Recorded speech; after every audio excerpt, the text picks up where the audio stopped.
This is Marissa. It's about my daughter Penny. She's a junior in high school, and she's 17 years old. She is a great student with a 4.4 grade point average. She takes AP or honors courses with every semester and does great, but now she's beginning to have panic attacks. Her pediatrician says she's got a panic disorder, and the pediatrician wants to put her on anti-anxiety medicine. I just don't want her to get dependent on medication. She's on the debate team and gets so nervous she vomits before she goes on stage. She's afraid that she's going to have a panic attack on stage in front of everyone, and so she's thinking about quitting it altogether. Welcome to a discussion of faithful brain integration, brain disintegration, and the importance of homeostasis as the foundation of psychological resilience. I'm Dr. Leonard Matheson, a neurorehabilitation psychologist and the Director of Research at the Faithful Brain Research Foundation. The integration of your brain with God and with your physical body and with those people around you with whom you're doing life is of crucial importance. Disintegration is what's happening to Penny. Let's take a closer look at what we mean by this. We need to be comfortable with this topic because your physiology is the foundation of your psychology. Actually, it's a reiterative process. Your psychology is also the foundation of your physiology. They're intimately integrated. Another way to say this is that to the degree that we do not have a healthy physical life, with proper nutrition, exercise, and sleep, it's difficult to maintain emotional resilience. And without emotional resilience, it's hard to have a healthy physical life. A related idea is that homeostasis requires the smooth orchestration of physiologic and psychologic processes and mechanisms based on communication. A good metaphor for this is a symphony orchestra, composed of many independent musicians following the same musical score guided by their conductor. Each of the musicians strains to receive the communication of the conductor while simultaneously performing independently within the parameters of the score. If one or another of the instruments or sections becomes disintegrated, the production will suffer. As we discuss this, it's useful to hyphenate disintegration so that we can identify it as an unnatural state. We were designed as integrated beings, and we get ourselves into trouble whenever we make choices that cause us to lose integration. Although we don't yet know what's going on with Penny, our working hypothesis is that her symptoms indicate a disintegration of some sort. As counselors, we work with clients whose integration has been compromised. In order to help our clients get back into smooth orchestration, the various musicians must become reintegrated and become directed by the best conductor available. The clarity and smooth orchestration that is possible within the context of a loving relationship with God, guided by Jesus, is a fundamental goal of faithful brain counseling. So as counselors, we need to dig a little bit deeper. We need to have a good understanding of what is a faithful brain. Well, of course, the definition is a faithful brain is a brain that is fully integrated with God, within itself, and with others, optimizing its design. It's the brain of a person who accurately reflects the image of God and accepts God's will for his or her life. The adjective faithful emphasizes the integrity that we seek as we attempt to return to our original design. Each of us was born with a different genome, based on the experiences of our ancestors and their epigenetic consequences. We have differing gifts and challenges. We are born into families with differing gifts and challenges. As we navigate life, we have a general sense of right and wrong that is part of our imprint from God, but the pattern of this world is powerful, and we unwittingly give up or have taken from us aspects of ourselves that whittle away our potential. Although it can and does happen at any age, teenagers are especially prone to disintegration. It may well be that Penny has gotten carried away with her academic prowess. She's gotten so enthused about being a 4.4 student that she's begun to have an experience of psychological and emotional and spiritual and physical disintegration. It starts with excitement for her burgeoning competence, but then becomes driven by pride. And for a while that's okay, but eventually it catches up with her. Competition in the classroom and on the playing field is great. It promotes the development of competence. but it can be taken too far. Now, it's never too late to get reintegrated and reestablish homeostasis, but often it takes a crisis like this to get our attention. And a faithful brain counselor can help people like Penny, whose disintegration has progressed to a point where she's now got dangerous symptoms, and on the threshold of adulthood may develop a problem that stays with her for the rest of her life. And what a faithful brain counselor can bring that a secular counselor just doesn't have available is the context of God and the guidance of Jesus. When we turn back to God, we find that we are designed with potentials that God can use to restore us, but we always have a choice to make. These potentials are only optimally available within the context of a relationship with God that puts us in concert with God's created reality. There is one best way that we are designed to take. All other ways are no better than second best. We can choose to seek our best way through prayer and petition to God, or we can continue to go our own way. We make these choices many times each day. Clients come to us with confusion and pain and discouragement because each has strayed from his or her God-honoring best way. To the degree that we have experiences with finding our own best way, we can be helpful guides and encouragers. The shorthand for describing the tools that we need to find and stay on our best way through life is described in the phrase faithful brain. Restoration of a faithful brain must begin by surrendering to and becoming integrated with God in a loving relationship that is made possible by a personal relationship with Jesus. This foundation provides the clarity that we need to become properly reintegrated within ourselves and with others. We do our best to accurately reflect the image of God and make choices that reflect our surrender. With the grace and love of God, we gradually move closer to God's perfect will for our lives, bringing to bear the awesome potential of our brain that gradually develops our abilities to fulfill God's purpose for each of us. And there's one more point that I want to make about brain integration. We are designed to be completely and fully integrated beings, with the soul into which we grow. Our brain develops and operates optimally when integrated with God within itself, with our heart throughout our body, and with other people. The faithful brain model presumes that the physical life must be encapsulated within the spiritual life, and both must be integrated.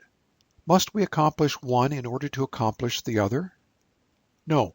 Jesus commands us to love God with all our heart, soul, mind, and strength. Jesus did not tell us to get one squared away so that we can pursue the other. We are to do all of them together simultaneously. The simultaneity of Jesus' first commandment has an intentional analog in what we call cognitive behavioral therapy, or CBT. Thoughts and behaviors that are inconsistent with God's created reality, sin, cause brain disintegration. Habitual sin thoughts and behaviors create neural networks that reinforce brain disintegration and impede homeostasis. Habits such as these impose emotional imbalance. CBT is an approach to psychotherapy that takes advantage of the integrated design of the brain. Thoughts and feelings and actions are all linked. Doing our best to choose properly leads to improvement throughout our brains. Conversely, choosing poorly leads to degradation throughout our brains. Thoughts and feelings and actions improve or degrade together, depending on the choices that we make. Our heart and soul and mind and strength improve or degrade together, depending on the choices that we make. So let's take a look at the neuroscience of CBT. I believe that God has made CBT available to us as a set of tools that we can use with care and discernment to restore our clients' brain integration. Of course, this can be done without reference to God, with predictably mediocre results. The faithful brain approach to counseling presumes a God-honoring context. Changing your mind begins with the reception and processing of language, which is in the left hemisphere for most people. Because the foundation of counseling is language, it's important to recognize that language integrates our brain fully. When we're thinking about words, the frontal lobe is involved. When we're seeing words, the occipital lobe is involved. Hearing involves the temporal lobe, and the frontal lobe and parietal lobe are involved with speaking. As counselors talk with clients about the client's feelings, the language centers begin to link up with the limbic system beneath the cerebral cortex, the emotional brain. The linkages between the cerebral cortex and the limbic system are crucial for being able to express ourselves and understand ourselves and each other. So the simple act of encouraging clients to use their language to express themselves, especially express their feelings, and to separate out thinking from feelings, that is just a great start on brain integration. We really need to give ourselves credit for the importance of listening and speaking and linking thoughts to feelings. That's the basis of counseling. Of course, we do a lot more in counseling, but we really need to give credit to the importance of speaking and listening. Speaking and listening in the use of language engages the brain and engages the full nervous system. We were designed for relationships, with communication being the foundation of those relationships. And so as we think about the brain integration that's involved with communication, let's ask this question: which is more important, listening or speaking? Many counselors think that speaking is more important, but actually, from a neuroscientific standpoint, listening is much more important. Listening is crucial to help the client make behavioral change because the communication of the client to himself or herself is most effective in bringing about attitudinal change. And that's not the sort of thing that happens when the counselor is speaking. Now, it's not that what the counselor has to say is not important. It is, but we have to be quite selective about sharing the ideas and the perspectives that we want our clients to consider. Starting with Freud and coming on through with Carl Rogers and Albert Ellis and Fritz Perls and Aaron Beck to motivational interviewing with Bill Miller, it's clear that helping the client listen to himself or herself and understand himself or herself is really what makes the difference. And it's more effective because when the client's talking to himself or herself, the client is integrating the cerebral cortex where the language processing systems are with the limbic system, the source of the person's attitudes that can stop them from growing. The natural defensiveness and ego protection that takes place when a counselor is talking to the client is not as prevalent as when the client's talking to himself or herself. That natural defensiveness, what Miller calls the writing response, is something that we really need to respect. It's a key part of how people stop from growing. And that's what's so great about the context within which we practice faithful brain counseling. Cognitive behavioral therapy is taken within the context of Jesus' instructions to love the Lord your God with all your heart, soul, mind, and strength, and love your neighbor as yourself. It's within that context that the ego defenses can be dropped, or at least diminished, so that the person is less limbic-driven to protect themselves.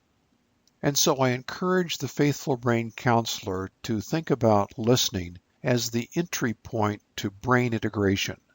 Brain integration eventually allows us to maintain homeostasis and emotional, spiritual, and physiological balance.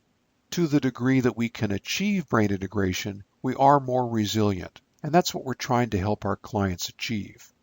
To the degree that we lack brain integration, we lose resilience, and we are more prone to emotional and physical disease. Jesus, as truly brain integrated, was resilient beyond our ability to fully appreciate. Although we can only develop our brains to a shadow of the brain of Jesus, he provides us with the best example. We can use the example of Jesus to develop our values and our character, which are represented as dominant neural networks integrating our brains vertically, horizontally, and relationally. So let's talk in more detail about vertical integration, which is where we need to start. Vertical integration starts with God and extends down into the cerebral cortex, down through the limbic system and brainstem and spinal cord, and into the vagal nervous system, integrating brain with heart and internal organs and synchronizing the autonomic nervous system. And right now for Penny, it's the autonomic nervous system that's become disintegrated and imbalanced. It's the source of her panic attacks. Let's take a closer look at the autonomic nervous system. It's got two components: the sympathetic nervous system that controls our fight or flight or freeze response, and the parasympathetic nervous system that calms us down after the threat has passed. For faithful brain counselors, the low-hanging fruit here is the vagal nervous system, a central part of the parasympathetic nervous system that also coordinates the heart and lungs, intestines, and other organs. It's low-hanging fruit for a faithful brain counselor because it's directly accessed by personal prayer relaxation, which we'll talk about in a future lecture. The key thing to remember about vertical integration is that it starts with God through prayer and surrender. A faithful brain counselor can do a lot of good for a client by beginning with vertical integration, starting with God to integrate all of the systems that allow the person to calm down, develop their parasympathetic nervous system, deal with their anxiety effectively, improve their sleep. These all begin with surrender and prayer, restoring homeostasis and helping us get back into the designed state of the human brain, experiencing the peace that passes all understanding and the joy that comes when we relax in the love of God. And so early in the counseling relationship, the faithful brain counselor is going to help Penny appreciate the relationship between her brain and God and her autonomic nervous system. If Penny is open to the idea of the Bible as a legitimate source for guidance in her life, the faithful brain counselor might start with Matthew 22 or Mark 12 or Luke 10 and explore Jesus' instructions to love the Lord your God with all your heart, soul, mind, and strength, and love your neighbor as yourself. Is there some aspect of this that Penny can improve? How is her prayer life? How about praying as she goes to bed and praying to start her day, and inviting God into her day as she goes through her day? That's a great place to start, and then we need to take a look at how her spiritual life is integrated with her brain and her body. Does her spiritual life give her the peace that passes all understanding? Can she relax in the relationship that she has with God? Is there something there that's holding her back? We allow her physiologic response to guide us. Is this effective in helping her calm down? Are there other things that we need to do? One of the easiest things to do is to help Penny integrate her prayer life with vagal breathing. Fully expanding the lungs using the pulmonary diaphragm to pull down and open the lungs, taking in a full breath, is going to send a signal through her vagal nerve to her brain that she is relaxing. It's going to help stimulate her parasympathetic nervous system. Integrating that type of breathing with her prayer life is going to go a long way toward helping her have a sense that she can calm down. As the faithful brain counselor makes progress with the client in vertical integration, we transition into working on horizontal integration. Each of the cerebral hemispheres is able to be dominant or submissive, moment by moment and situation by situation. We function much better when they're integrated, as the perspective and emotion centered in the right brain is integrated with the language and logic of the left brain. The simplest way to begin to understand horizontal integration is to compare the right brain with the left brain and to realize that their optimal function requires coordination through the 250 million axons that comprise the corpus callosum. Injuries to either hemisphere of the brain that were studied in the 1800s, combined with what's known as split brain research, conducted by Roger Sperry and Michael Gazzaniga at the California Institute of Technology in the mid-20th century, demonstrated that each hemisphere of the brain has different capacities.